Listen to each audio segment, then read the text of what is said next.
우리 당국 이제 더 이상 참을 수 없다. 강력한 메시지를 던졌습니다. 이제 남북 관계는 강대강으로 치닫고 있습니다. 해도 너무한다. 우리 국민들도 그런 생각하고 있겠지요. 갈수록 거세지는 비판에 이어서 결국 예고했던 대로 남북 공동연락사무소 폭파시키고 그 장면 보여주고 그리고 이제 군사행동까지 예고하고 나섰습니다. 심지어 남측이 특사를 파견하겠다고 하는 사실까지도 공개했습니다. 이것은 정말 기본조차 모르는 짓 아닌가요? 청와대 강하게 비판했습니다. 무례하고 몰상식하고 비상식적이고 기본적인 예의는 갖춰야 하지 않느냐 강력하게 비판했습니다. 그러면서 앞으로 일어나는 모든 사태의 책임은 전적으로 북한에 있다고 경고했습니다. 청와대 발표부터 먼저 들어보시죠. 문재인 대통령은 지난 15일 6.15 공동선언 20주년 기념사 등을 통해 현 상황에 대해 언급했습니다.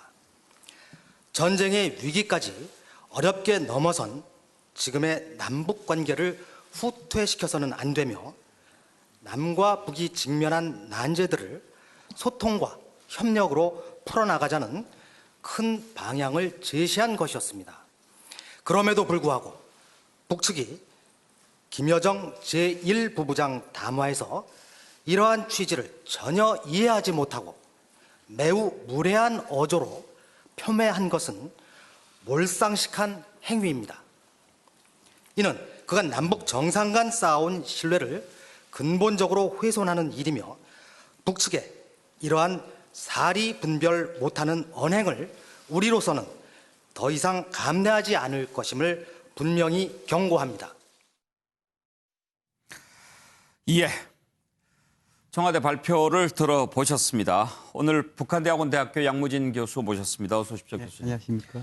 오늘 청와대 발표 지금까지 보여왔던 어떤 신중한 그런 태도와는 완전히 달라진 모습입니다. 어떻게 평가하셨습니까?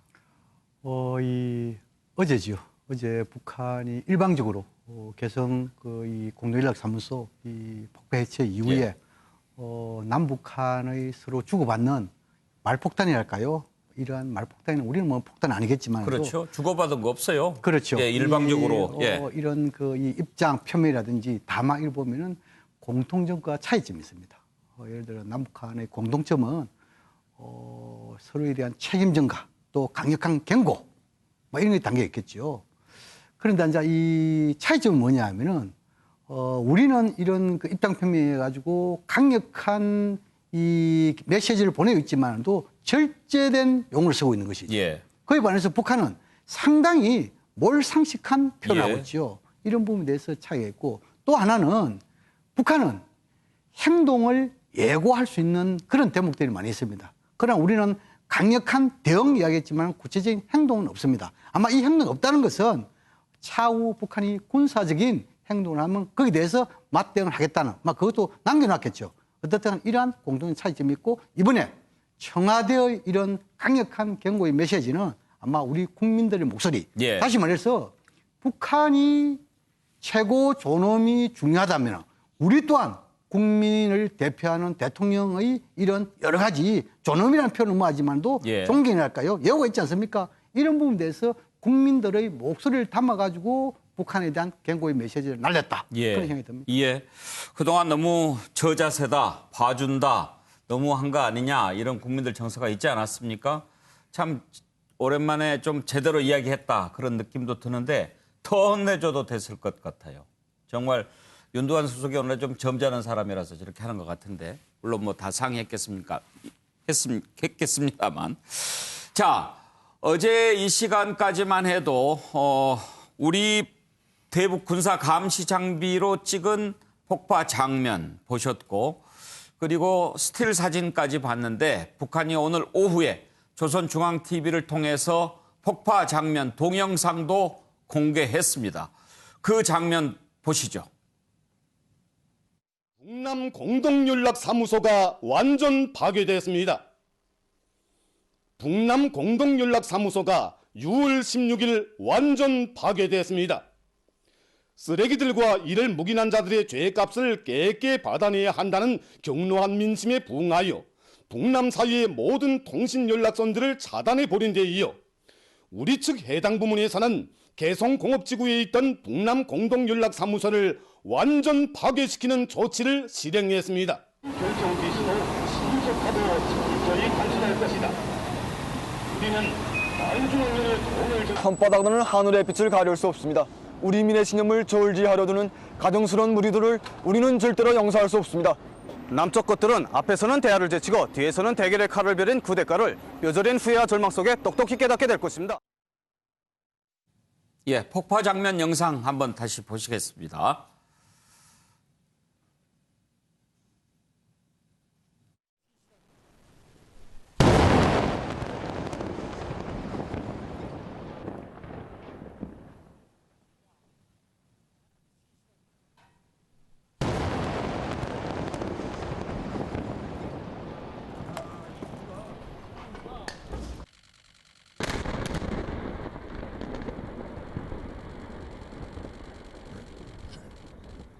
예, 굉음과 함께 개성에 있는 남북공동연락사무소 폭파되는 장면 보고 있으니까 참 착잡합니다. 그 뒤에 있는 15층 건물은 개성공단 지원센터 건물입니다. 그 지원센터 건물도 유리창이 부서지고 그 폭파 충격으로 이렇게 함께 파손되는 모습 볼 수 있습니다. 15층짜리 건물도 저 폭파 충격에 과연 온전할까 싶기도 한데요. 일단 북한 이런 모습을 화면으로 공개하고 또 북한 주민들에게 보여주고 뭔가 대내용이라고 하는 생각도 듭니다. 자, 우리 정부가 이렇게 강하게 발표를 한 배경은 그동안 너무나 지나친 북한의 비난 그리고 김여정 담화 내용 이런 것들 더 이상은 감내할 수 없다라는 그런 차원에서 이루어진 것인데요. 그동안 북한이 발표했던 내용들을 한번 다시 들어보시죠.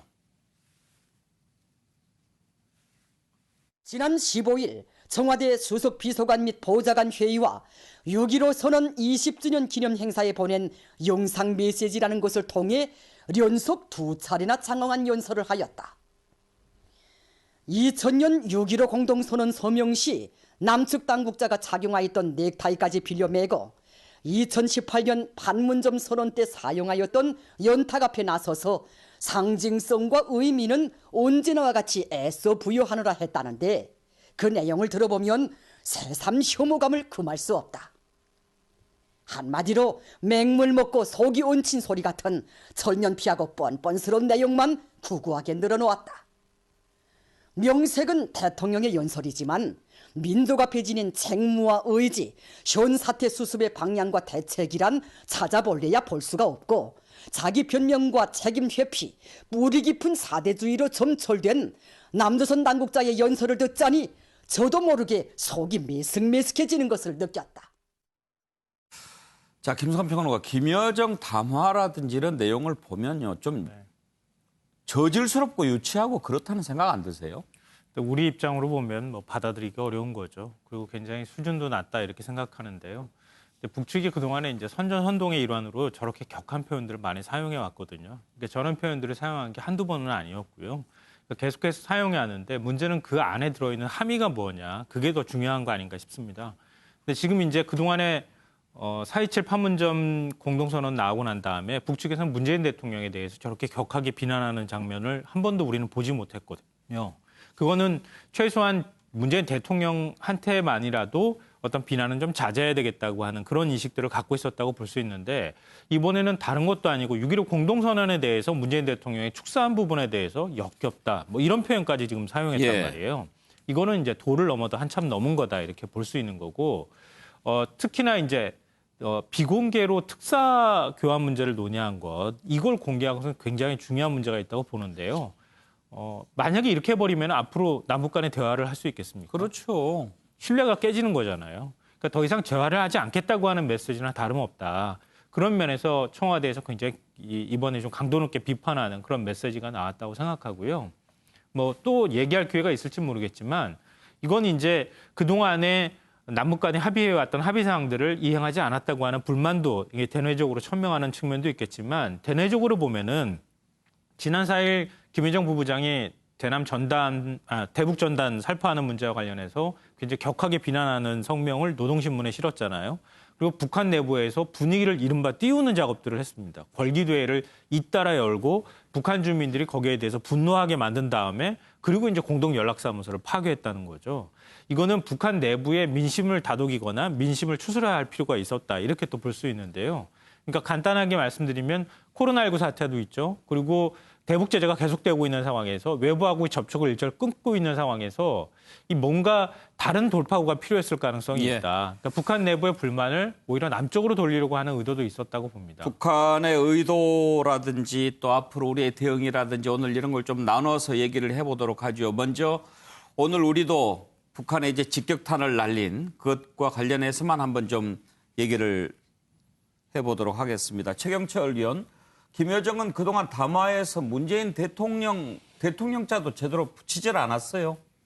북한이 좀 화가 좀 많이 나 있는 것 같습니다. 보면. 그리고 우리 정부도 오늘 윤도한 청와대 국민소통수석의 발언으로 봐서는 지금 대화가 우리가 아무리 시도해봐야 대화의 문이 열리지 않는다. 이러한 정보 판단을 한 것 같습니다. 그렇기 때문에 국민 정서를 감안했을 때 오늘은 세게 나가야 한다. 그래서 저는 오늘 윤도한 수석이 처음에 가장 센 말이 몰상식이었습니다. 네. 바로 처음에 모두의 몰상식이란 말을 했고 그다음에 사리 분배를 못한다. 그리고 경고를 보낸다. 엄중한 경고. 이런 말을 봤을 때 우리는 아마 최대한의 톤을 이용해서 북한을 비판했다. 지금까지의 수세적 모드에서 공세적인 방향으로 갈 것이다. 앞으로 북한이 어떤 도발을 하든지 원점 타격이라든지 우리가 할 수 있는 것은 다 할 것이다. 이렇게 보고 북한이 스스로 조금 톤을 낮추지 않는 한 우리 정부도 낮출 가능성은 지금 없을 것 같습니다. 왜냐하면 제가 아까도 말씀드렸다시피 북한을 지금 달래봐야 북한은 지금 변하지 않습니다. 지금 애하고 아버지 엄마가 애를 야단쳤는데 애가 문을 꽝 닫고 들어갔단 말입니다. 네. 근데 쫓아가 봐야 애가 토라졌던 것이 금방 풀리지 않습니다. 지금은 일단 놔둬야 됩니다. 그리고 더 나쁜 행동을 했을 때는 그 부분에 대해서 엄중하게 대응을 하고 책임을 물어야 됩니다. 그 자세를 우리 정부가 오늘 보여줬다. 그렇기 때문에 당분간은 경색 국면이 계속 갈 수밖에 없다. 그러니까 도발에 대해서는 저희가 좀 조심을 할 필요가 있다. 민간 부분도 여러 가지 좀 상황에 대해서 좀 경각심을 가질 필요가 있다. 저는 이렇게 보입니다. 예. 윤기찬 부위원장은 오늘 대북 입장 발표 어떤 점에 주목하셨습니까? 일단 그 정부 입장에서는 북한의 의도를 파악하기 위해서 다양한 그 반응을 보였죠.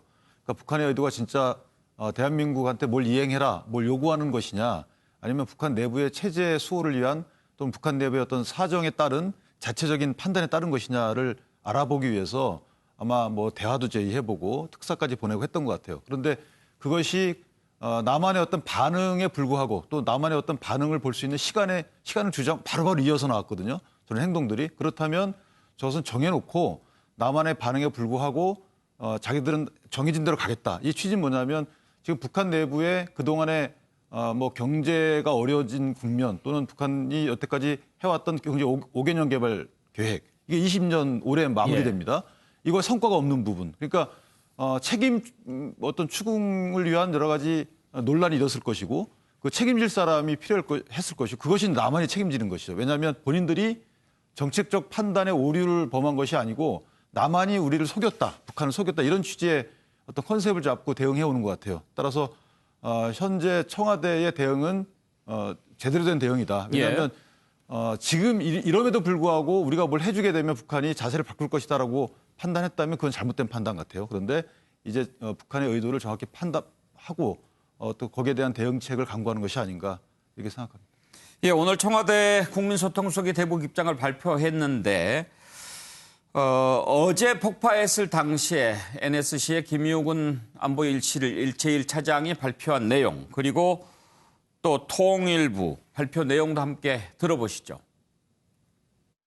정부는 오늘 북측이 2018년 판문점 선언에 의해 개설한 남북 공동연락사무소 건물을 일방적으로 폭파한 것에 대해 강력한 유감을 표명함. 북측의 남북 공동연락사무소 파괴는 남북 관계의 발전과 한반도 평화 정착을 바라는 모든 이들의 기대를 저버린 행위임. 북측이 상황을 계속 악화시키는 조치를 취할 경우 우리는 그에 강력히 대응할 것임을 엄중히 경고함. 그동안 우리 정부는 개별 관광 제한, 개성공단 기업인 방북 추진 등 여건을 조성하기 위한 다각적 노력을 기울여 왔다. 금일 북측의 발표는 2000년 6.15 남북공동선언 이전의 과거로 되돌리는 행태이며 우리 국민의 재산권에 대한 명백한 침해이다. 북측은 이에 대한 응분의 책임을 져야 할 것이며 추가적인 상황 악화 조치를 중단할 것을 촉구한다. 예, 김두수 평론가. 예. 지금 어제 발표, 오늘 발표 다 들어봤는데 오늘 수위가 확실히 달라진 걸 느낄 수가 있죠. 예, 그렇습니다. 대한민국의 국가 품격 입장에서 보면 그래도 제대로 대응했다 이렇게 생각이 들고요. 특히 이제 북한의 저런 태도라는 거는 싸움이 났을 때 좀 자해하는 행태로 예. 자기를 이렇게 과신할 때 맞받아서 그대로 같이 대응하면 같이 나쁜 놈이 되고 예, 같은 예. 이제는 배싸움이 되기 때문에 한 발 물러섰다가 다시 원칙적인 이야기를 해서 우리 국민들에게도 좀 북한에 대한 원칙적으로 어떤 대응을 해야 되는지 정부의 그 자세를 다시 한번 확인할 수 있는 그런 뭐 계기도 되고 곰곰이 생각해 보면 앞으로 또 우리 한반도 평화를 어떻게 해갈 것인가 하는 그런 거에 대한 중요한 방향도 좀 이야기한 그런 느낌을 주고 있습니다. 예, 정말 방금 김두수 평론가 말씀하셨지만 요즘 보면 거의 보기 힘들 정도로 요즘에는 생맥주집에서 우통 벗고 자해하고 그런 모습을 보는 것 같아요. 네, 그렇습니다. 특히 교수님, 이 특사 제안을 공개했다. 이것은 외교의 기본조차도 지키지 않는 거 아닙니까? 그렇습니다. 지금 우리가 이제 이 비공개로 제안을 했잖아요. 예.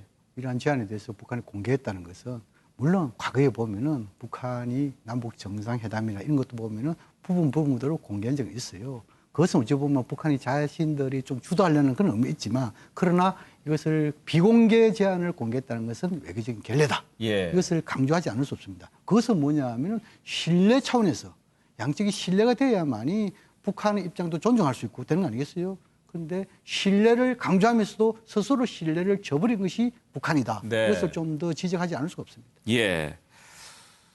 청와대도 이 부분을 강하게 지적했습니다. 그 부분 잠깐 들어보실까요? 우리의 초강력 대적 보복 공세에 당황망조한 남측은 문재인 대통령이 우리 국무위원회 위원장 동지께 특사를 보내고자 하며 특사는 정의용 국가안보실장과 소훈 국가정보원장으로 한다고 하면서 방문 시기는 가장 빠른 일자로 하며 우리 측이 희망하는 일자를 존중할 것이라고 간청해왔습니다. 남측이 앞뒤를 가리지 못하며 이렇듯 다급한 통지문을 발송해온 데 대해 김여정 당주완위원회 제1부부장은 뻔한 술수가 엿보이는 이 불순한 제의를 철저히 불허한다는 입장을 알렸습니다. 남조선 집권자가 위기 국복용 특사 파견 노름에 단단히 재미를 붙이고 걸핏하면 황당무계한 제안을 들이밀고 있는데 이제 더는 그것이 통하지 않을 것이라는 것을 똑똑히 알아두어야 할 것입니다. 북측은 또한 우리 측이 현 상황 타개를 위해 대북 특사 파견을 비공개로 제의했던 것을 일방적으로 공개했습니다. 이는 전례 없는 비상식적인 행위이며 대북 특사 파견 제안의 취지를 의도적으로 왜곡한 처사로서 강한 유감을 표명합니다. 최근 북측의 일련의 언행은 북측에도 전혀 도움이 되지 않을 뿐만 아니라 이로 인해 발생하는 모든 사태의 결과는 전적으로 북측이 책임져야 할 것입니다. 특히 북측은 앞으로 기본적인 예의를 갖추기 바랍니다. 예, 윤기찬 부위원장. 정말 그 특사를 보내겠다라고 하는 것을 저렇게 구체적으로 발표하는 걸 보면 정말 놀랍습니다. 일단 뭐 기본적인 그 통상의 어떤 외교적 의례를 지키지 않는 나라였죠, 여태까지도. 예. 그러니까 좋을 때는 그것이 통했는데 본인들이 또 좋은 의도를 갖고 있지 않을 때는 그렇지 않았을 때도 있었어요. 교수님 말씀하시는 것처럼. 조금 아쉬운 부분은 외교 안보 라인이 그 대통령께 건의할 때 이 특사 파견이 현재 시점에서 특사 파견 의사를 물어보는 것이 적당했는지 여부에 대해서 조금 더 신중했으면 어땠을까. 이런 좀 망신도 망신이지만 외교 안보 라인의 북한의 이런 의도에 대한 여러 가지 수집된 정보, 첩보를 이것을 정말 의도를 파악하는데 제대로 활용했는지, 그래서 의도가 정확히 파악됐으면 아마 대통령께서 이렇게 안 했을 것 같아요. 이런 그 결과를 예상했다면. 그런데 결국은 이제 뭐 비판할 것은 아니지만 어찌됐든 결과론적으로 보면 특사 파견 제의를 어느 분이 했는지 모르지만 조금 성급하지 않았느냐 이런 생각 개인적으로 듭니다. 예. 특사 파견 제안 자체가 좀 성급했다. 교수님은 어떻게 보세요? 이 보통 특사 파견할 때는 특사 파견을 위한 또 접촉이 있어야 되겠죠. 예. 그러나 지금은 이제 워낙 그 이 위기 시간이 다가가다 보니까 그러한 것을 생략한 것은 모르겠지만도 지금 드러난 것을 볼 때 곧장 특사 파견 것을 제안한 것 같아요. 예. 직접. 그래서 특히 이제 뭐냐면 이 우리가 보통 이런 특사 파견 일을 할 때 공개적으로 하는 것도 있고 비공개적으로 하는 것도 있습니다. 보통 이 비공개적으로 할 때는 혹시 상대방이 안 받았을 때 자존심의 문제 있지 않습니까? 예. 그런 측면에서 비공개를 할 수 있고, 또 하나 만약 공개를 했을 때는 정치적인 공세를 받을 수 있는 그런 여지가 있어요. 예. 그래서 다 감안해가지고 아마 우리 측에서 비공개 이렇게 해가지고 특사 파견을 이야기했는데 북한이 튕겨버렸죠. 예. 그러나 이 불허한 부분에 대해서는 결과입니다만도, 그러나 이 특사 파견 이 과정에서 또 북한의 불허에 대한 나름대로 담겨 있는 내용, 여기에 뭔가 틈새가 발견될 수 있다. 예. 그래서 차후에 제가 말씀드리도록 하겠습니다. 만약에 특사 파견을 우리가 물어봤다면 통신선 차단한 이후 아니겠습니까? 그러면은 다 차단해 버렸는데 어떤 다른 채널로 그러면은 연락을 했을까요? 바로 그 문제입니다. 이 특사 파견과 관련해 가지고 문재인 대통령께서 지금 계기시만 하는 대화를 통한 문제 해결, 여기에 대해서 북한에 대해서 인식을 시켰겠죠. 두 번째는 지금 이제 연락 채널이 모두 다 단절된 상황인데 예. 이 특사 이 파견 관련해 가지고 뭔가 통신이 오고 갔단 말입니다. 그러면 이것이 제3국인지 아니면은 정보 부서간의 채널인지 살아 있다고 또는 단지 있다고 봐야 되겠죠. 그럼 또 한 가지 중요한 것은 뭐냐면 우리가 특사 파견에 대해서 북한이 정말 받기 싫으면 통지문을 안 받으면 됩니다. 받았단 말입니다. 예. 또 그리고 받아가지고 내용이 별나 마음에 안 들면은 답장 안 하면 됩니다. 또 답장했단 말입니다. 또 불을 속에 보면은 구체적으로 북한이 요구하는 암시하는 대목도 있단 말이에요. 그런 거 봤을 때 첫 우리가 이 특사 파견에 대해서 북한이 불의했지만 앞으로 한 차례 더 불할 가능성이 있지만, 그러나 이 특사 카드를 우리가 일찍이 접을 필요는 없었다. 그런 생각이 듭니다. 그런데 김성환 평론가, 그나마 하나 남아있는 채널을 통해서 특사 파견을 제의를 했는데 그것까지도 공개하고 뭐 간청했니 어쩌니 뭐 이런 표현을 쓴다면 이제 정말로 서로 말 안 섞고 살겠다는 걸로 받아들여야 됩니까? 감정적으로 보면 그렇게 우리가 받아들일 수 있는 상황인 거죠. 앞서도 얘기 나왔던 것처럼 신뢰가 깨지면 더 이상 대화가 안 되잖아요. 상대방은 어느 정도 믿음이 있어야, 상대방에 대한 믿음이 있어야 서로 대화도 할 수 있고, 그리고 앞으로 뭐 화해 협력으로도 나갈 수 있는 건데, 그런 면에 있어서 기본적인 신뢰조차 지키지 않고 있다, 이렇게 좀 얘기를 할 수 있을 것 같고요. 다만 이제 그 특사 파견 문제가 나올 때 그 김혜정 부부장이 밝힌 입장을 보면 올바른 대책이라고 하는 표현이 들어가 있어요, 거기에. 그러니까 남측이 올바른 대책을 내놓을 경우에 이런 식의 어떤 표현들이 들어가 있다고 하는 거죠. 그러니까 지금 북측 입장에서는 물론 뭐 지금 뭔가 특사를 서로 교환하고 뭔가 분위기를 반전시키기 위한 그런 조치들을 취하기는 어렵다 하더라도 뭔가 아직까지 기대는 완전히 접지 않았다, 이렇게 또 평가할 수 있을 것 같고요. 특사 문제가 나올 때 우리가 좀 혼동하면 안 되는 것이, 계속 공동연락사무소를 파괴하고 난 다음에 마치 우리 정부가 특사 파견한 것으로 헷갈릴 것 같은데요. 그러니까 파기하기 전에 특사 제안을 했다는 그렇죠. 겁니다. 하루 전에 특사 제안하고 그리고 난 다음에 파괴 조치가 있었고 그 특사 제안을 통해서 우리가 어떤 제안을 했는지는 모르겠지만 북측에서 도저히 그걸 수용할 수 없다라고 생각해서 행동으로 옮겼다. 이렇게 또 보는 게 오히려 논리적으로는 더 자연스러운 흐름이 아닐까 생각합니다. 예. 뭐 특사를 보내면서 구체적으로 어떤 내용인 것까지 다 얘기하지는 않겠죠. 그러나 지금 상황에서 북한이 특사와 봐야 뭔가 가져올 카드 없을 거다. 이렇게 판단했겠죠. 지금 이제 김성환 교수님께서 잘 지적했는데 특사의 내용, 특사 파견의 내용이 좀 뭐랄까 그 미흡한 뭐 이런 부분이 있을 수 있겠죠. 예. 그는 그 특사 가가지고 직접 할 수 있는 부분이잖아요. 그런데 이제 우리 김성환 평론가에서 잘 지적한 내용이 뭐냐면은 북측이 이 특사 불을 하면서 불의 내용에 예. 이를 보면은 아직까지 남측이 정확한 상황 인식을 아직 못 하고 있다. 예. 이러한 대목이 있단 말입니다. 그건 뭐냐? 제가 보기에는 적어도 북측은 존엄을 상당히 중시한 부분인데 여기에 대한 확고한 남측의 인식과 대책이 없더라. 그래서 뭐냐 하면은 우리 흔히 보통 이렇게 사건 터지면은 남북한 잘하는 이야기가 있습니다. 사건 터지면은 제일 먼저 뭐냐 하면 반성, 사과, 책임자 처벌, 재발 방지 이 이야기를 많이 합니다. 그럼 적어도 존엄과 관련된 이런 부분에 대해서 남측이 적어도 사과 그리고 이 뭡니까 반성 이것을 이미 유감 표명했잖아요. 그런데 책임자 처벌 우리 박상학 책임 처벌 못 하잖아요. 법이 안 되기 때문에. 그렇다면 적어도 이것은 나중에 가서 설득을 하고 재발 방지에 대한 예. 좀 더 구체적인 이런 것이 북한이 없다는 데에서 아마 특사 파견이 있어가지고 불화한 예. 가장 근본적인 이유가 아닌가 이런 생각이 듭니다. 교수님 말씀 들어보면 지금도 북한이 저렇게 나오는 가장 큰 이유 역시 대북전단 살포 때문인 것 같다 이렇게 보고 계시는데 그 부분은 조금 이따가 한번 더 생각해 보도록 하겠고요. 최경철 의원은 특사 파견을 우리가 제의한 것 지금 과연 적절했느냐라는 그런 지적도 나오는데 어떻게 생각하십니까? 저희가 70년 동안 북한하고 싸웠습니다.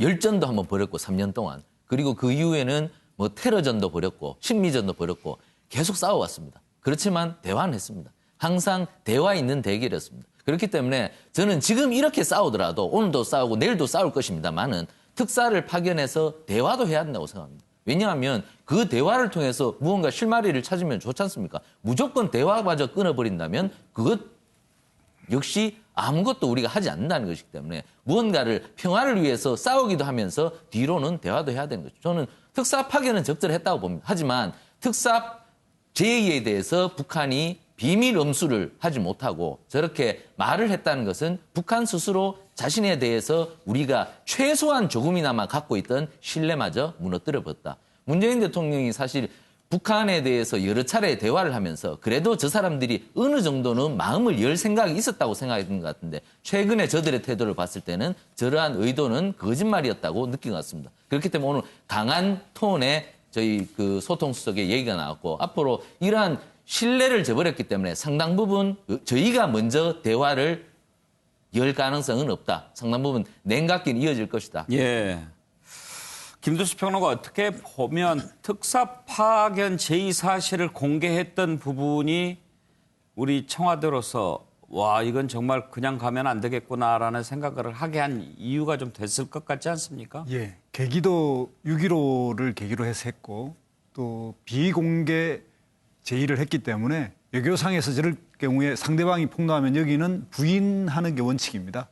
그럼에도 불구하고 상세하게 발표한 것에 대해서 청와대가 다시 청와대 입장을 밝힌 것은 향후 뭐 특사라든지 이런 거에 대해서 어쨌든 특사 파견은 그래도 우리 대한민국의 공세적인 제안이 계속될 수 있다라고 하는 측면에서 그걸 열어놓고도 이 북한의 이런 비공개 특사 제의를 저런 식으로 비판한 걸 좀 더 공개적으로 문제 제기한 거로 보고 향후 남북관계 발전에 뭐 그렇게 나쁘지는 않을 것 같습니다.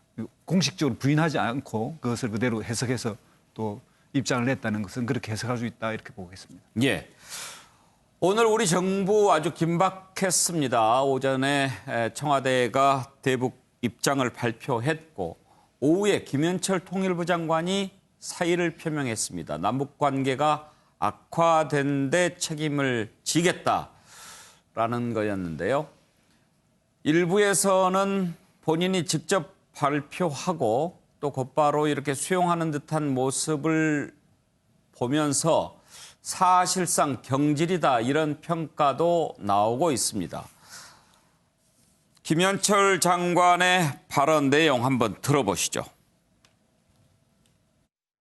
오늘 오후 2시 50분쯤 서부전선 전방 지역에 대형 폭발음 들려온 것으로 확인된다고 하는데요. 예, 일단 예고가 된 부분들이기 때문에 제 현재 상황에 대해서는 정확하게 저희 여기 와 있는 상황 동안에 벌어진 일이기 때문에 조금 더 정확한 상황을 확인해 봐야 될 것 같습니다. 상임위 와서 우리 장관께서 정확히 상황 파악이 안 된, 지금 잘 모르고 있는 거죠? 조금 보고를 받았습니다. 예. 보고를 받으신 게 있나요? 일단 가서 보고를 받아야 됩니다. 장관님, 통일부도 정확한 상황 파악이 안 되고 있나요? 되고 있습니다. 되고 있나요? 어떻게 되고 있는 건가요? 예, 여러 가지를 고려를 했지만은 지금 상황에서는 분위기를 쇄신하는 계기를 마련하는 것도 저에게 주어진 책무가 아닐까 그런 생각이. 남북관계 각화에 대해서 현재 상황을 예상할 수 있었던 시점이 저는 있었다고 생각합니다. 그런 부분들에 관련돼서 누군가는 책임을 져야 한다 이런 생각을 했습니다. 자, 김성환 평론가, 통일부 장관이 사퇴해야 할 사안이었다고 보십니까? 불가피했다고 생각합니다. 그러니까 김현철 통일부 장관 임명 때부터 대북 유화의 어떤 일종의 상징이었었잖아요. 그러니까 이 화해 협력을 통해서 남북 관계를 좀 더 발전적으로 발전시켜 나가야 되겠다고 하는 대통령의 의지가 담긴 인사였는데 결국 결과적으로는 남북 관계가 오히려 꼬여버렸고 더 심하게 말하면 좀 파탄으로 가는 상황까지 가게 됐다고 하는 것은 통일부 장관으로서 주무장관으로서의 책임이 있을 수밖에 없다 이렇게 생각이 되고요. 예. 그리고 사실 야당에서 벌써부터 이제 외교 통일 안보 라인까지 전부 교체하는 요구들이 또 있어 왔거든요. 그러니까 그런 면에서 국내 여론도 의식하지 않을 수가 없었다 이렇게 생각을 합니다. 예. 근데 무엇보다도 작년 물론 이제 2.28 하노이 북미 정상회담이 노딜로 끝난 그런 부분들도 있긴 하지만 작년 신년사가 있었잖아요. 올해는 또 신년사가 없었어요. 김정은 국무위원장에. 그때 신년사 때 조건 없는 개성공단하고 금강산 관광 재개를 얘기했었다는 거죠. 그리고 북측에서 계속 이런 약속을 이행하지 않았다고 하는 점에 대한 불만들을 얘기했음에도 불구하고 좀 우리 정부 차원의 어떤 대책을 정확하게 만들거나 상황을 좀 타개하기 위한 노력들 그런 것들을 좀 통일부 장관 입장으로서 좀 더 적극적으로 했어야 되는 것 아니냐 이런 아쉬운 부분도 사실은 있습니다. 예. 그런데 김두수 평론가 어제 보면은 외통위에 출석해서 이렇게 보고를 받았다고 하는데요. 예. 만약에 어제 국회에 있을 때 연락사무소가 폭파됐습니다. 그러면 즉각 일어나서 국회의원들한테 양해를 구하고 가봐야 되겠다든지 그렇게 했어야 되는 거 아닌가요? 예, 약간의 시차 차이는 있을 수 있는데 또 가능한 빠른 반응이 제일 중요하죠. 정치적인 또 자리이기도 하고 그러겠어.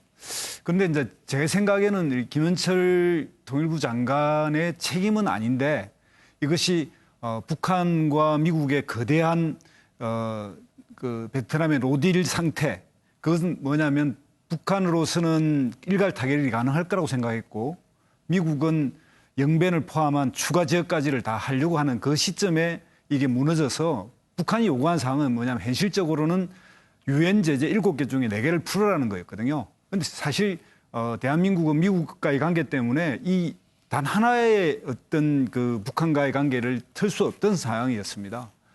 거기에 노딜 이후에 이게 어쨌든 국회라든지 이런 데가 이 극단적 대결 구조에 있기 때문에 정부가 좀 더 유화적 조치를 했을 때 총선에 영향을 받을 수 있었다고 생각이 들고요. 끊임없이 통일부는 그런 노력을 했는데 실제 코로나 때문에 교류도 막히고 이렇게 되면서 최종적으로는 이 남북 연락 사무소에 폭발하는 행식으로 나타나서 어쨌든 뭐 그런 측면에서 책임을 져야 한다라고 하는 측면에서는 김현철 장관이 책임지는 게 맞긴 하지만 큰 흐름에서 보면 어쩔 수 없는 상황이 아니었나 이렇게 생각이 듭니다. 예, 책임을 지고 물러난다. 이 상황이 이렇게 됐으니까 누군가 책임질 사람이 있을 필요는 있겠지만 글쎄요, 통일부 장관이 무슨 일을 할 수 있었을까요, 최경철 의원? 네, 배용국 국장님 잘 설명해 주셨는데요. 그리고 김두수 평론가님도 잘 설명해 주셨고 대북 제재를 풀지 못해서 북한이 저렇게 토라져 있는데 우리로서는 통일부 장관이 무슨 권한으로 그리고 무슨 힘으로 대북 제재를 풀어줄 수가 있겠습니까? 어차피 권한 없는 장관의 정치적 책임을 지는 것이고 어떻게 보면 역사의 비극이죠. 김현철 장관 같은 사람이 또다시 나온다는 것이. 권한이 없는데 무엇을 할 수가 있겠습니까? 사실 대북 유화 정책을 하려고 해도 이 대북 제재라는 강력한 강대국들이 만들어 놓은 이 틀 안에 우리 정부의 통일부 장관이 할 수 있는 건 사실 없었다는 얘기입니다. 그렇기 때문에 이번에 그 책임을 지고 물러날 수밖에 없는 상황인 것 같습니다. 왜냐하면 장관이란 것은 결과에 대해서 책임을 지는 것이기 때문에. 하지만 다음에 장관이 누가 오든 지금 당분간은 북한과의 관계를 회복시키고 개선시키기는 힘들다. 그러한 것을 청와대가 알아야 된다. 그렇기 때문에 그렇다면은 장관에게 좀 더 많은 권한을 주든가 아니면 장관이 갖고 있는 정세 판단에 대해서 청와대가 좀 들을 필요가 있습니다. 그렇기 때문에 이번에 장관이 물러나게 된 것은 별로 좋은 모습은 아닌 것 같고요. 앞으로 청와대가 관료들의 말도 좀 들으면서 대북 자세 그리고 대북 정세 판단을 좀 해줬으면 좋겠습니다. 예. 사실 김현철 장관이 오늘 오후에 사퇴 의사를 밝히긴 했습니다만 오전에도 문정인 특보가 참모를 비판하는 발언을 했습니다. 대통령이 생각하고 참모는 행동해야 되는데 참모가 생각하고 대통령이 행동한다. 이런 얘기를 했던 것도 아마 통일부 장관 부담이 좀 됐을지도 모르겠습니다. 그런가 하면 정세현 전 통일부 장관은 한참 전에 통일부 장관이 맨날 무슨 축사만 하고 다니느냐 그런 얘기도 하고 그랬죠. 그 녹취가 있습니까? 통일부 장관이 이렇게 축사만 하고 다니는 것은 비정상의 얘기입니다. 아니 나는 진짜 축사할 시간이 없었습니다. 그래서 매주 거의 회담 준비하고 회담하려고 바빴는데 이 통일부 장관이 축사하고 다니면 안 되는데 그러지 마요. 대책 좀 줘야 돼. 용희찬 부위원장은 통일부 장관 사퇴 어떤 시각에서 보셨습니까? 대북 제재 해제 이런 쪽에 중점을 두고 활동을 하셨던 것 같은데 저는 김현철 장관 입장에서 좀 억울한 면이 있을 것 같아요. 왜냐하면 시기상 할 일이 없었던 것도 있지만 역학관계상 통일부 장관이 나서서 할 수 있는 공간이 없었다고 봐요. 그러니까 주어진 일이 없기 때문에 창의적인 해법을 찾아내기 어려웠던 거고 그러다 보니까 축사하러 다니신 것 같은데 사실 통일부 장관의 역할이라는 것이 현 시국에서 어떤 역할인지에 대해서 원래 찾아서 해야 되지만 실제 청와대가 주도하는 이 대북 문제에 있어서 장관이 나서서 할 만한 공간이 없었다. 그리고 대통령께서 점심을 전직 통일부 장관과 먹고 그다음에 통일원장, 통일연구원장과 드셨고 하는데 그때 취지가 뭐냐면 대북 관계에 대한 조언을 듣겠다라고 했어요. 근데 현직 통일부 장관은 없었단 말이죠. 그러니까 사실상 경질 아니냐 이런 생각이 좀 들고요. 어찌됐든 오늘 고찬했을 때 그러니까 통일부 장관이라는 이 직함을 갖고 할 수 있는 일이 얼마나 될지 이거에 대한 일단 고민. 그러니까 다시 말씀드리면 통일부는 이제 장단기 통일 정책을 위해서 뭔가를 해야 되는데 대통령께서 딱 대북 문제에 대해서 어느 정도 고정된 시각을 갖고 계시면 장관의 어떤 정책적 비전 제시가 제한될 수밖에 없다. 그래서 이런 생각을 합니다. 그래요. 사실 교수님 지금 통일부 장관이라고 하는 자리가 다른 부처 장관하고 달리 좀 움직일 수 있는 공간이 그렇게 많지가 않지요. 예산도 작고 또 이 규모도 작고 또 방금 말씀하신 대로 지금 이제 대북 제재 이것이 상당히 해제가 중요한 부분인데 이것이 통일부 장관의 역할 이것이 한계를 뛰어넘는 부분이기 때문에 상당히 어려움이 있는 것은 사실입니다. 특히 이제 이 김현철 장관님께서 이렇게 사의를 표명한 부분에 대해서는 평소 책임감을 중시하는 본인의 인품이 그대로 드러났다 저는 그걸 보여주고 그렇지만 또 이 책임이라는 것은 지금은 이제 이런 이 연락사무소 폭파 여기까지 온 것에 대해서 책임을 느끼는 것도 중요하지만 지금은 이제 위기를 기회로 하려는 이 또 책임이 있단 말입니다. 예. 지금은 이제 김현철 장관께서 연초에 대통령께서 지금 이제 한반도 상황 남북관계에 있어가지고 북미 관계만 쳐다보지 않겠다. 독자적인 남북 협력 사업을 하겠다 이렇게 밝혔잖아요. 그런 상황에서 굉장히 준비를 많이 했습니다. 예를 들어 가지고 코로나가 지속되면은 무엇을 해야 되고 1단계 코로나가 어느 정도 회복이 되면은 무엇을 해야 되고 또 그리고 코로나가 극복되면 3단계 무엇인 준비를 많이 했습니다. 이런 상황에서 준비의 꽃을 피기 전에 이렇게 사의 표명한 것은 상당히 안타깝고 저는 오히려 지금은 이제 위기를 기회로 받는 데까지 좀 재고해야 된다. 이것을 좀 더 우리 김 전 장관님한테 부탁하고 싶습니다. 재고를 했으면 좋겠다라고 하지만 지금 그 상황은 좀 지나간 것 같아 보이기도 하고요. 그런데 교수님, 김현철 통일부 장관이 대북 유화론자 아닙니까? 그런데 이제 이런 상황까지 오게 됐는데 책임을 지고 물러나기는 하지만 정부가 그것을 대통령이 수용하고 또 사실상 경질이 맞다면 후임 장관의 대북 유화론자보다는 좀 더 강하게 북한과 맞설 수 있는 그런 장관을 고를 가능성이 높아질까요? 통일부라는 역할이 있죠. 통일부라는 것은 북을 이 대화 협력의 교류 상대이기 때문에 통일부 장관은 국방장관과 다르겠죠. 좀 크게 말씀해 주십시오. 이런 상황에서 통일부 장관이 북한하고 대립하는 아주 강경파 이렇게 안쪽을 작고 오히려 문재인 대통령께서 대화를 통한 문제 해결 이것이 철학 아니겠습니까? 또 그리고 문재인 대통령께서 강조하는 한반도에서 평화 번영의 한반도 구성 이것도 보면은 결국은 뭡니까? 남북 간의 대화가 핵심입니다. 그런 측면 봤을 때 아마 NSC를 중심으로 해가지고 우리의 외교 안보 통일 목소리를 내겠지만 통일부 장관만은 적어도 대화를 중시하는 그런 쪽으로 가져가고 그런 차원에서 오히려 지금 이제 김현철 장관은 사의를 표명했지만도 재고를 해가지고 좀 그것을 밀고 나는 그런 것이 됐으면 좋겠다 이렇게 기대를 해봅니다. 대북 정책의 큰 변화를 추구하는 쪽으로 인사가 이루어지지는 않을 거다. 그렇게 생각을 합니다. 네, 한번 지켜보겠습니다. 김현철 통일부 장관의 사퇴까지 살펴봤는데요.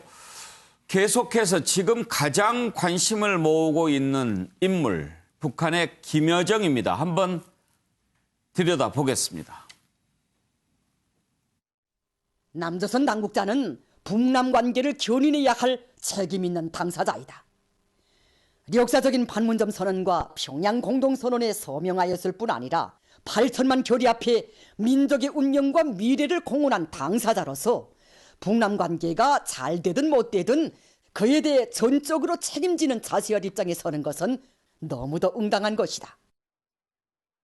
그런데 이번 연설을 뜯어보면 북남 관계가 진전을 이루지 못하고 있는 것이 죄다 그 무슨 외적 요인에 있는 듯이 밀어버리고 있다. 연설대로라면 북남 관계가 한 발자국도 나가지 못한 것이 남조선 내부의 사정 때문이고 미국과 국제사회의 지지가 따라서지 못했기 때문이라는 것인데 과거 그토록 입에 자주 올리던 운전자론이 무색해지는 변명이 아닐 수 없다. 기대만큼 남북관계 진전이 이루어지지 않은 것에 대해 나 또한 아쉬움이 크다고 하였는데 막연한 기대와 아쉬움이나 토로하는 것이 소위 국가원수가 취할 자세와 입장인가? 김여정 부부장 담화 내용을 조선중앙TV가 보도한 내용인데요.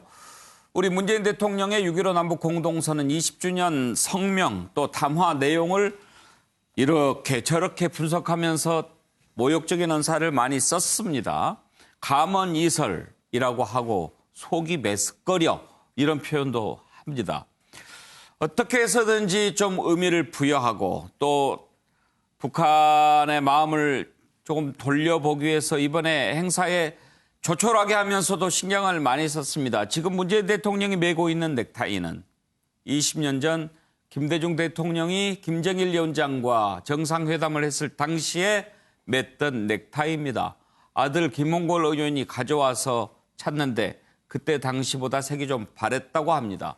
그리고 연단도 지난번 판문점에서 회담했을 때 그때 사용했던 그 연단입니다. 이렇게 북한에 메시지를 보내는데 이런 식으로 계속 표현을 한 겁니다. 그런데 지금 김여정이 왜 이렇게 표현을 하는가 하는 것도 한번 짚어보겠지만 왜 김여정인가 하는 것도 한번 생각해 볼 필요가 있습니다. 정세현 전 통일부 장관은 김여정이 이렇게 나서서 악역을 감당하고 김정은이가 직접 안 나선 이유는 여전히 어떤 여지를 남긴 것이 아니겠느냐 이렇게 보기도 합니다. 박지원 전 의원은 백두혈통의 제2인자로서 이런 언행은 매우 부적절하다고 비판했는데요. 그 전에 김여정 사실 인상이 그렇게 나쁘지 않았습니다. 우리나라에 와서도 그렇고 정상회담할 때 또 평창 동계올림픽 때 생글생글 웃고 다니고 우리 국민들 김여정 인상 괜찮다 이렇게 보는 사람들 적지 않았는데 요즘 하는 것 보면 가증스럽다 그런 느낌까지 듭니다. 그때 모습 한번 보실까요?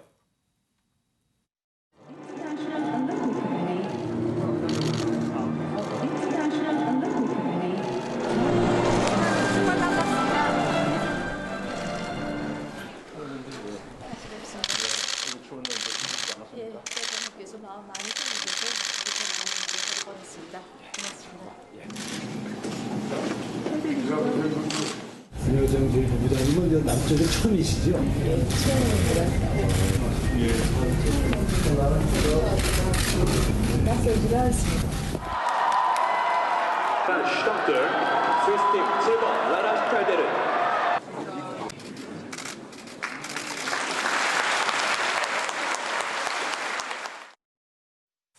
자, 김여정이 전면에 나선 이유부터 한번 생각해 보겠습니다. 김성환 평론가 어떻게 보세요? 아마 그 북미 회담이 결렬 위기에 놓였었을 때 그때 김여정이 아마 특사로 내려왔던 것을 제가 기억하거든요.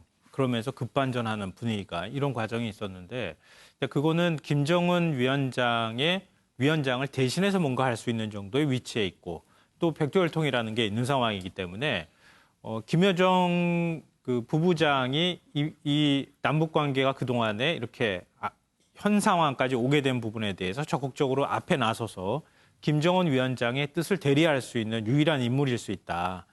대신에 또 김정은 위원장한테 책임을 가게 하지 않으면서 대신할 수 있는 인물이다. 이 두 가지 양면성을 그대로 가지고 있는 인물일 것 같습니다. 그런 측면에서 김여정 부부장이 지금 전면에 나서서 문제들을 해결하는 모습을 보이고 있다 이렇게 생각이 되고요. 그리고 북한 주민들 입장에서 바라볼 때에도 가장 신뢰할 수 있는 사람이 지금 나서고 있는 상황이잖아요. 그래서 이 남북 관계가 파탄에 이르거나 이런 것에 대한 책임이 오롯이 남쪽에 있다라고 하는 그런 면에 있어서 그동안에 김여정 부부장이 보여줬던 모습들을 북한 주민들도 잘 알고 있어서 그런 면에서는 김여정 부부장이 최적의 인물일 가능성이 있다 이렇게 생각이 됩니다. 예.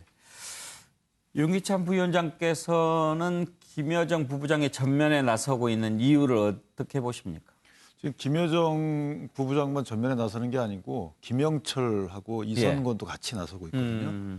그 사람들이 전부 다 그 지난 비핵화 협상 과정에서 큰 역할을 했던 사람들이에요. 따라서 아마 내부적으로 북한 내부에서 대북 제재 해제의 결과를 가져오지 못해서 경제난을 겪고 있는 이 사태에 대한 책임 소재에 대한 공방이 있었을 것이다. 그 책임을 누가 질 것인가. 그래서 이제 결자 해지 차원에서 아마 이 사람들이 나섰던 것 같아요. 그러다 보니까 뭐 상당히 여러 가지 다방면에서 언급이 나오는 것 같고 결국 북한 내부에 약간의 지배계층에 의한 뭐 항의, 불만 이런 것들이 표출됐던 걸로 보이고요. 그거를 해결하는 과정에서 우리 대한민국이 거짓말을 했다. 그래서 본인들은 오류를 범한 것이 아니고 정책적 판단에 대한 오류를 범한 것이 아니고 대한민국이 약속을 지키지 않고 거짓말을 했고 이런 어떤 책임 소재를 전부 대한민국으로 돌리는 그런 차원의 체제 수호 차원의 어떤 행위가 아닌가 이렇게 저는 생각하고 있습니다. 예. 자, 김여정이 전면에 나선 이유 분석해보고 있는데 두 분 패널 의견 더 들어보고 교수님 견해를 듣겠습니다. 김두수 평론가. 예. 대남 관계의 개선은 김정은 위원장의 작품이었고 김정은 위원장이 직접적으로 최고의 심혈을 기울여서 상당히 많은 북한의 어떤 여러 조건들을 개선시키고 또 희생해가면서 이끌어내려고 했는데 최종적으로는 베트남의 로딜로 해서 이것이 이루어지지 않게 되었기 때문에 김정은 위원장이 아닌 대리인이 필요했다고 생각하고 그런 측면에서 김여정 부부장이 이 부분에 대해서는 전적으로 책임지는 형식 이것이 북한 사회에서 북한 국민들에게도 설득력이 있는 그런 그 책임 있는 나름대로의 책임지는 자세라고 보이고요. 그런 측면에서 여러 가지 역할 분담의 차원이긴 하지만 김정은 위원장이 할 수 없는 부분을 김여정 부부장이 한다. 이런 차원으로 저는 해석하고 있습니다. 예. 김여정이 전면에 나서는 것과 관련해서 정세현 민주평통 수석 부의장이죠. 전 통일부 장관은 또 이렇게 분석을 한 게 있습니다. 한번 들어보시죠. 이게 어떻게 보면은 김정은 위원장의 리더십이 조금은 북한 주민들 사이에서 흔들리는 기미가 있기 때문에 김여정이 직접 나서서 다녔고 그다음에 김정은 위원장이 직접 나서지 않는 것은 그래도 문재인 대통령과의 과거의 관계 이것을 다시 복원할 수 있는 여지는 좀 살려놓는 겁니다. 그러니까 김여정 위원장 부부장이 일종의 악역을 좀 하고 있는 거죠. 저는 문재인 대통령에 대한 믿음이라고 할까 이런 것이 굉장히 강했었다고 생각합니다. 그러니까 9.19 9월 19일 날 능라도 경기장에서 15만 북한 시민들 앞에서 연설을 마음대로 할 수 있게 한 거. 그거는 문 대통령에 대한 신뢰가 없으면 할 수 없는 거예요. 예. 자, 오히려 김정은을 위해서 최경철 의원은 어떻게 보시나요? 외교는 내체 연장입니다. 그러니까 저는 김정은이 김여정을 이렇게 높이 띄우는 것은 결국에는 북한 주민들에게 뭔가 메시지를 줘야 되겠다. 결국 지금 자신들이 처한 궁지에서 내치를 좀 더 강화하기 위해서는 김여정이라는 인물을 북한 주민들에게 확실히 각인시켜줘야 된다. 이러한 의미에서 김여정을 지금 계속 띄우면서 김여정이 지금 악역을 하고 있다고 봅니다. 왜냐하면 코로나 사태에서 볼 수 있듯이 언제든지 김정은도 위기에 처할 수 있거든요. 그렇기 때문에 스페어 타이어가 한 개 있어야 된다. 백두혈통 스페어 타이어가 있지 않고는 자신의 권력도 담보할 수 없다. 그렇기 때문에 주민들에게 나 말고도 백두혈통 하나 더 있다. 이것을 이번에 강력한 메시지 주면서 군부까지 장악하고 있는 것이 바로 김여정이다. 이 메시지를 주민들에게 분명하게 줬다. 그렇기 때문에 이를 통해서 3대 세습체제, 수령체제를 좀 더 강화하는 그러한 포석을 일으킨다. 예. 자, 네 분 패널 의견을 들어봤습니다. 교수님 견해 궁금합니다. 김여정 제1부부장이 이 전면에 나선 것은 두 가지로 요약할 수 있습니다. 예. 하나는 방금 우리 윤기찬 부위원장님께서 말씀하신 대로 4.27 판문점 선언에 있어가지고 김여정 제1부부장이 나름대로 역할을 했겠죠. 예. 그 안에 뭐 예를 들어가지고 전단 살포 중단을 비롯한 적대행위 이런 부분도 있었지 않습니까? 이런 부분에 대해서 나름대로 기여를 했는데 이것이 지금 이제 지켜지지 않고 있단 말이에요. 그러면 책임이 소재가 따르겠죠. 예. 이런 책임 소재에 있어가지고 자유롭지 못하기 때문에 사전 차단하는 그런 측면이 하나 있고 두 번째로는 김여정이가 지금 현재 대남 사업을 총괄한다 이렇게 밝혔잖아요. 그렇다면 지금 이제 남측에 대해서 적을 규정하고 남측에 대해서 압박 이렇게 하는 상황에서 총괄하는 사람이 자유로울 수 없잖아요. 그래서 김여정이가 대남 사업의 총괄자로서 나서지 않을 수 없는 그런 상황이었다. 저는 그렇게 생각합니다. 예. 자, 김여정이 전면에 나서고 있는 이유를 한번 짚어봤는데 그러면 김정은은 지금 도대체 어디 있을까? 뭘 하고 있을까? 이 부분 당연히 궁금합니다. 악역을 맡겨놓고 나중에 풀기 위해서 뒤로 빠져 있는 것인지 아니면 지난번에 중병설이 있었는데 김여정 후계자설까지 나오는 마당에 정말 상태가 안 좋은 것인가? 이런 얘기까지 나옵니다. 한번 짚어볼 텐데요. 관련 녹취 들어보죠.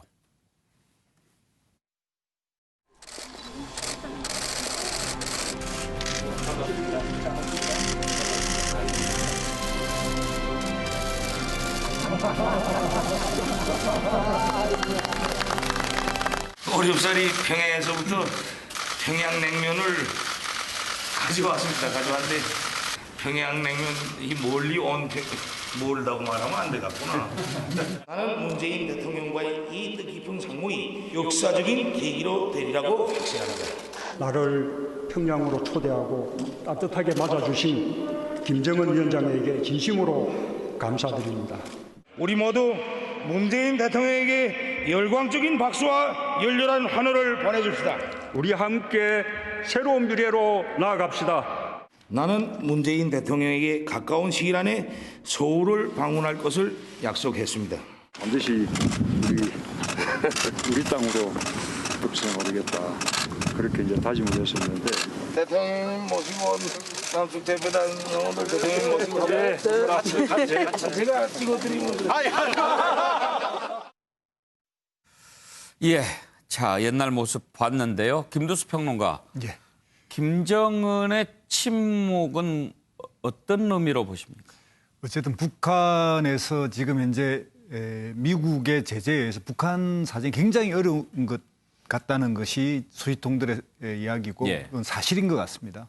북한으로서는 지금 이 코로나까지 겹쳐가지고 또 중국과의 국경도 봉쇄된 상태고 이 굉장히 어려운 것을 수습해야 하는데 이 수습하려고 할 때 어쨌든 국가의 최고 책임자가 역할을 해야 되고 그런 역할을 해야 되는 측면에서 지금 현재 이 원인은 남쪽에 있다라고 일단 김여정 부부장을 통해서 하고 미국과의 관계는 또 계속 풀어야 하거든요. 근데 북한이 낸 성명서가 밤에 나온 경우가 여러 번 있습니다. 예. 그거는 미국의 아침 시간에 맞추어서 나온 거거든요. 그러니까 북한의 현재 이 어려운 국제적 제재를 해결하기 위해서는 미국과의 문제를 풀어야 하는데 김정은 위원장은 두 가지 생각을 하고 있을 겁니다. 그런 이 국가적 그런 해결과 하나의 미국과의 문제를 풀기 위해서 또 자기가 마지막 보루로 남아 있어야 될 역할 그런 것 때문에 최대한 이런 남쪽을 쳐면서 국제사회와 미국의 반응이 어떨지 이것을 재고 있다고 보고요. 그런 측면에서 그 정통적인 북한의 전략이다. 예, 소위 말하는 남한을 봉쇄하고 미국과 관계를 튼다. 통미봉남. 예, 통미봉남의 자세를 취하고 있지 않느냐 이렇게 보고 있습니다. 최경철 의원의 시각은요?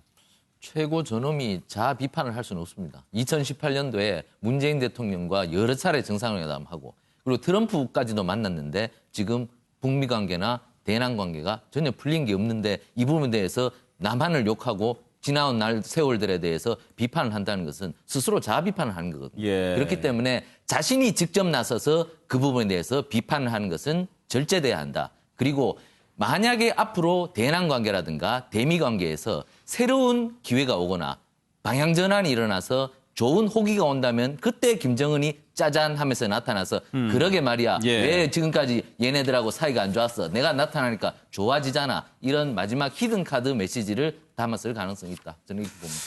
그래요. 교수님 오늘 청와대 대북 입장 발표도 가만히 들여다보면 김여정을 좀 비판하는 쪽에 초점을 맞추었지 우리도 김정은 위원장까지는 아직 직접 겨누지는 않고 있죠.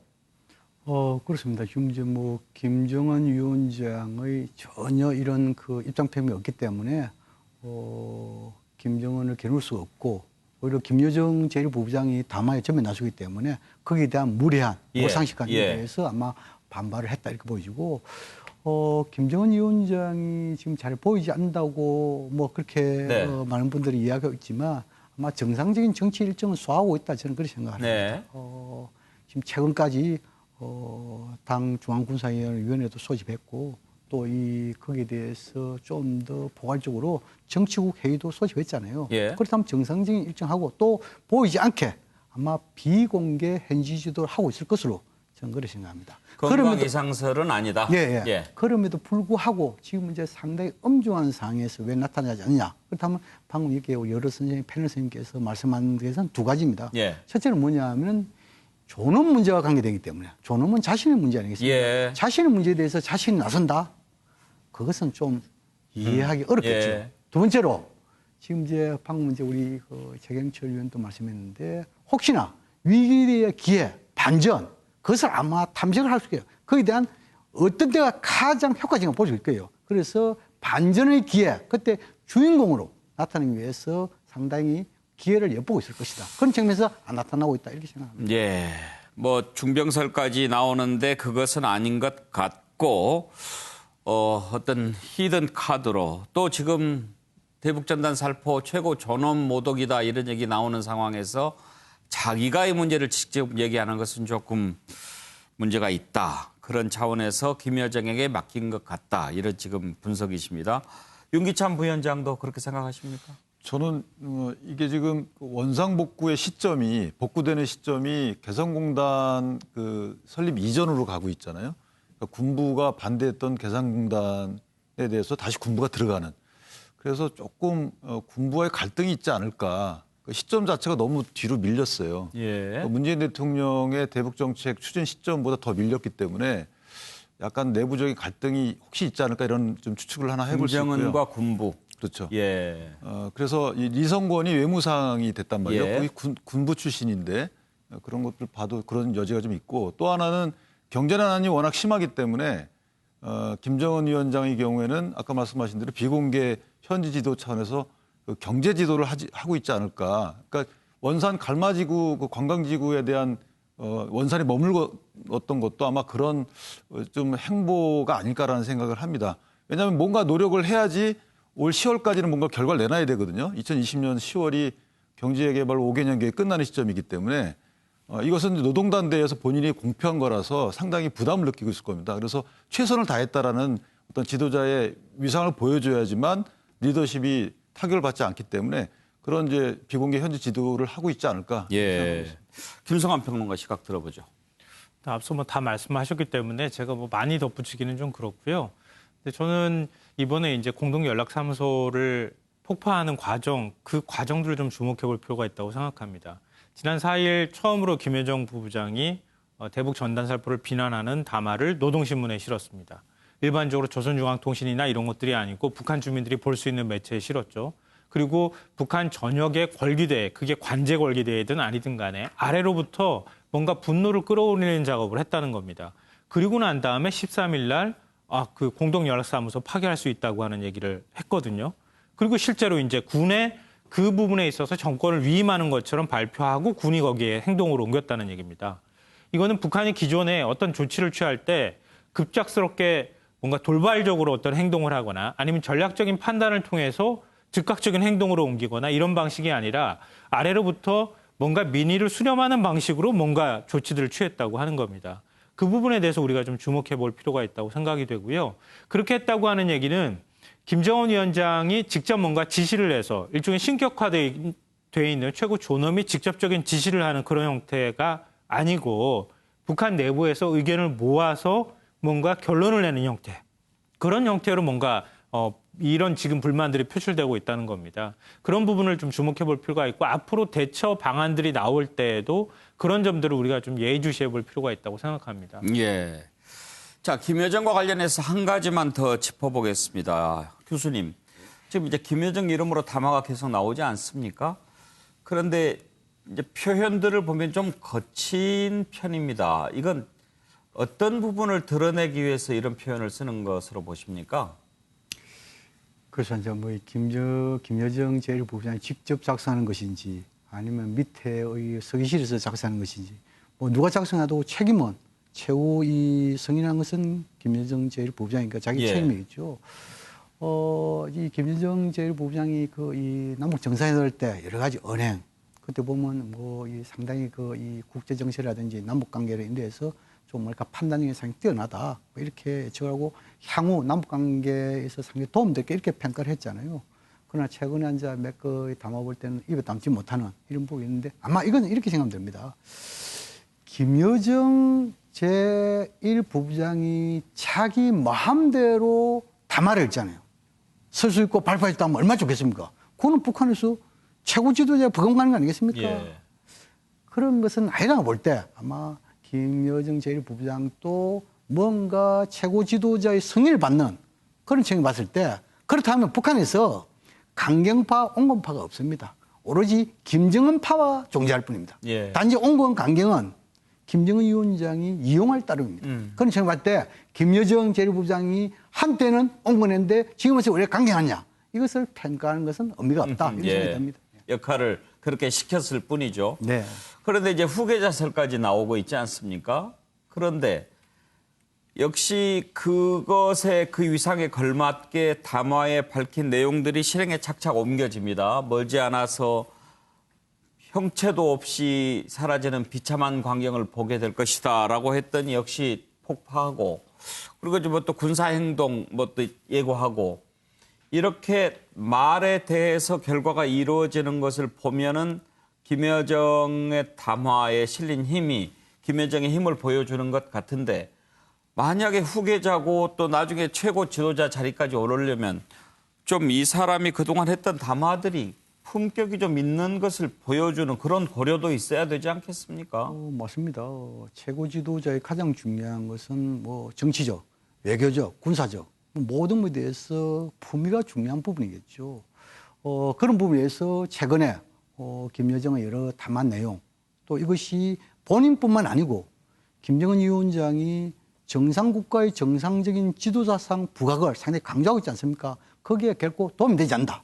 이런 측면에서 김여정도 좀 더 되돌릴 필요가 있다. 이런 생각이 들고 그다음에 지금 이제 이인자의 역할과 후계자 내정 이거 좀 구분할 필요가 있다고 생각합니다.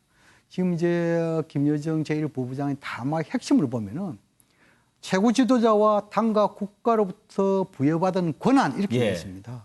이것은 뭐냐면 자기 마음대로 할 수 없다는 그런 측면이겠죠. 그래서 철저하게 이 지시를 받고 있다 이렇게 하나 볼 수 있고 그다음 지금 이제 후계자 이거 되려면은 김정일 위원장과 김정은 위원장의 후계자 내정 공식화에 있어 가지고 특징이 두 가지가 있습니다. 예. 첫 번째는 적어도 후계자 내정이라고 징후가 나타나려면 군사 칭호가 있어야 됩니다. 예. 예를 들어도 당 중앙군사위원회 위원 같은 예. 칭호가 있어야 돼요. 예. 아직까지 최근에 당 중앙군사위원회도 열었고 정치국 회의를 열었는데 김여정이가 정치국 후보위원은 됐는데 당 중앙군사위원회 위원이 됐다는 증언들이 아무것도 없습니다. 예. 두 번째는 뭐냐면 김여정 개인에 대한 우상화가 있어야 됩니다.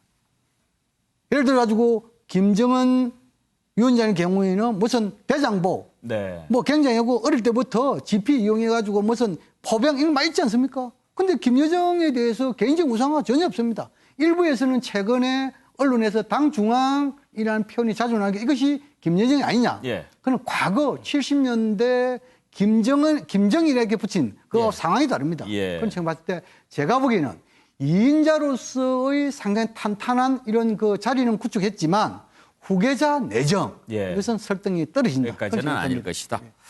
예, 자 김여정에 대해서 깊이 좀 들어가 봤습니다. 지금 우리가 걱정하는 것은 과연 북한의 추가 도발 행위는 무엇이 될 것인가 하는 점입니다.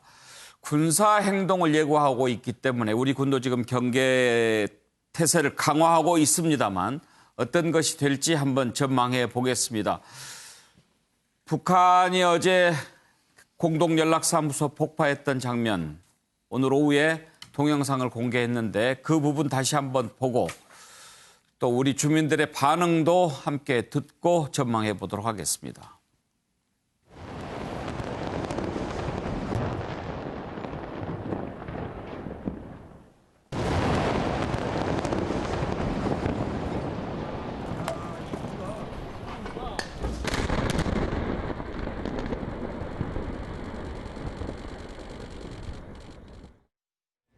항상 불안하죠. 뭐 북한하고 잘 지내다가 지금 이런 상태 보니까 불안하지.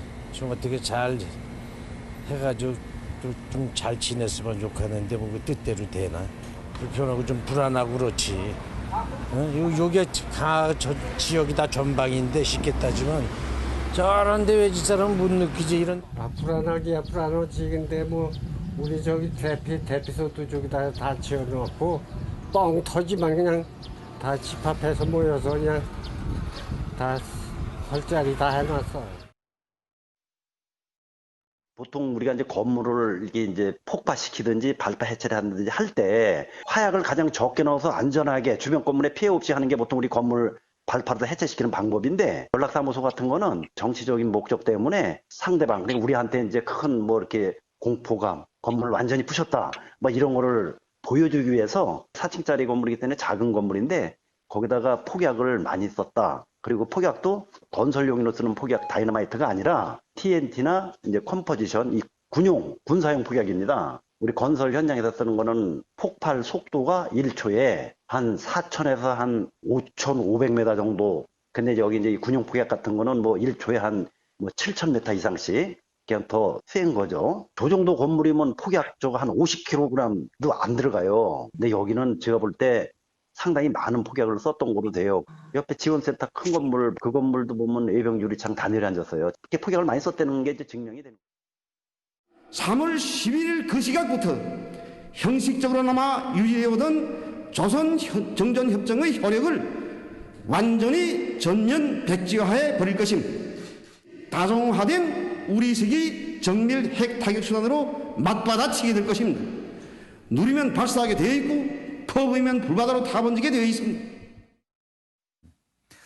예, 김성환 평론가 지금 서울 불바다 얘기 또 다시 듣게 되는데 아까 그 전문가 얘기 들어보니까 일부러 이렇게 터지는 효과를 강조하기 위해서 폭약을 더 썼던 모양이군요. 네.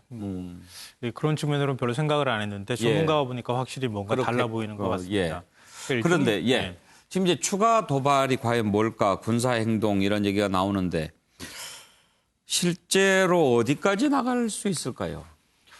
근데 이제 구분을 좀 해야 될 것 같습니다. 우리를 직접적으로 겨냥하는 군사적 도발이 있을 것 같고요. 그러니까 그것 말고 지금 이제 그 9.19 군사 합의에서 합의한 내용들, 일종의 서해 완충 수역을 설정하고 그리고 육상에서도 완충 구역을 지정을 했거든요. 그 안에서 군사적 행동을 하지 않는다거나 그리고 GP에서 병력을 뺀다거나 이런 것들을 했다는 거죠.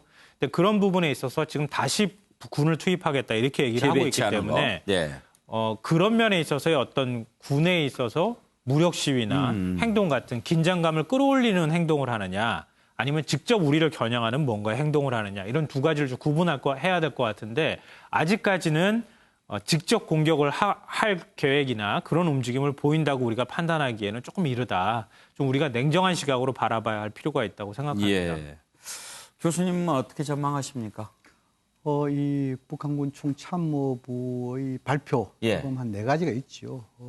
방금 이제 이 여러 선생님께서 말씀하셨다시피 이 개성공단 금강산 지역에 군을 다시 주둔시키겠다. 또 그렇고 그다음 서해 NLL 그리고 이 육지의 MDL 군사분계선 이런 거에서 군사 훈련을 실시하겠다. 또 그리고 지금은 이제 비무장지대 GP 다시 재배치하겠다. 더 나아가서 아마 서해상으로 저는 예상을 한다만도 이 서해 NLL 여기에서 북한의 민간급 북한 어선을 이용했죠. 여기에 대해서 전단 살포 이런 부분에 대해서 북한군이 확실히 협조를 하겠다. 이런 것이 북한 총참모 대변인의 이런 담화에 나와 있습니다. 그렇다면 여기서 지금 이제 가장 우려스러운 대목이 뭐냐면은 서해 NLL에서 전단 살포를 한다면은 남북 간에 충돌할 가능성이 있습니다. 왜 그러냐면은 북한이 주로 어선을 가장해가지고 거기에 이제 뭐냐면 자동 하기도 아마 실을 가능성이 있습니다. 그래서 전단을 살포하면은 우리 측에서는 거기에 대한 대응을 해야 되겠죠. 그럼 대응하면은 이것이 우리 보면 충돌로 다가갈 가능성이 높지요. 이 과거에도 이런 사례가 있었습니다. 그래서 이 부분에 대해서 가장 우려하는 대목이라는 생각이 들고 일부에서는 무슨 이 단거리 미사일이라든지 방사포 이 발사할 수 있겠죠. 그거를 뒤로 하더라도 혹시나 북한이 대남 전단 살포할 때 우리 지역 또한 일부 이 탈북단체에서 대북 전단을 살포하면 북한에서 고사총이라든지 총격을 가할 수 있다면 우리가 2014년 상황이 다시 도달했다면 이 또한 우리 국민들에 대한 상당한 심리적 부담뿐만 아니고 생명 재산의 부담이 이 또한 위험할 수 있습니다. 여기에서 이 좀 우리 국민들이 다수가 우려하는 예를 들어 SLBM 수중 탄도 미사일이라든지 ICBM 이것은 대남용이 아니고 대미용이기 때문에 현재 북한 군부가 준비하고 있는 군사적 행동 거기에는 빠져 있다 이렇게 이해하면 될 것 같습니다. 아마 도발을 한다고 하더라도 낮은 강도가 될 것이다 이렇게 지금 전망하시는 거죠. 그렇습니다. 그렇지만 이제 김여정이 13일자 발표했던 담화를 보면 군에게 넘긴다. 그리고 인민의 분노에 아마 화답할 뭔가를 할 것이다. 이렇게 넘겼기 때문에 또 그 부분은 김여정이 빠지고 군에게 책임을 넘기는 식으로 하지 않았습니까? 그래서 사실 좀 걱정이 되는 부분도 있기는 합니다만은. 자, 그런데 지금 이런 상황인데도 불구하고 또 전단을 살포했던 그 탈북자 단체들 강화도에 가서 페트병 띄우겠다고 합니다. 글쎄요, 지금 많은 국민들이 걱정하고 있지 않나요? 꼭 이렇게 지금 이 상황에서 강행을 해야 되는 걸까요? 어떻게 생각할지 모르겠습니다. 김여정보다 더 이해가 안 된다 하는 목소리도 있는데요. 관련된 독취 한번 들어보시죠. 반공화국 침략 책동에 매달린다면 그라하여 철회되는 모든 사태의 책임은 미국을 비롯한 반공화국 적대 세력들의 비어 밑에 입에 피를 물고 날뛰고 있는 자들 중에는 돈에 미쳐 이 땅의 전쟁의 불길을 날리는 정신자 박상학도 있다. 지금 박상학 우리 공화국으로의 정보 유입과 북당국과 주민을 분리시키는 것을 대북 정책의 기본 과제로 삼는다며 체제 전복을 위해 혈안이 되어 날뛰고 있는 미국과 괴뢰 패당의 장단에 맞춰 박상학은 가족과 함께 남조선으로 도주한 후 돈을 벌기 위한 자기의 추악한 목적을 가리기 위해서 경력을 기만하고 우리가 자기의 친인척들을 모두 처형했기 때문에 북민주화를 위해 반공화국 비라살포를 결심했다고 하면서 하루 강아지 범무소운 줄 모르듯 미쳐 날뛰고 있다. 쓰레기들이 저지른 반공화국 비라살포 행위와 이를 묵인한 남조선 당국의 처사는 추상적인 위화분식으로 어물쩍게 넘어갈 수 있는 문제가 아니다. 북남 관계의 기초이며 출발점인 상호 존중과 신뢰를 남측이 작심하고 건드렸다는 데 근본 문제가 있다. 우리가 신성시하는 것 가운데서도 제일 중심 핵인 최고 존엄 우리 위원장 동지를 감히 모독하였으며 동시에 우리 전체 인민을 우롱하는 천하의 망동짓을 꺼리낌 없이 자행하였다. 이것을 어떻게 일부의 소행으로 불편하고 어려운 문제로 매도하고 단순히 무거운 마음으로만 대할 수 있단 말인가? 거듭 부언하건대 우리의 존엄의 대표자이신 위원장 동지를 감히 모독한 것은 우리 인민의 정신적 핵을 건드린 것이며 그가 누구이든 이것만은 절대로 추호도 용납할 수 없다는 것이 전인민적인 사상감정이고 우리의 국풍이다.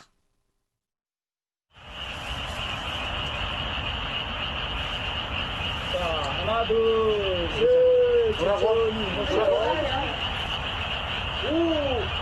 저는 이번에 에드벌룬보다는 에드벌룬 작년에도 12차례 보냈습니다. 그런데도 가만히 있었거든.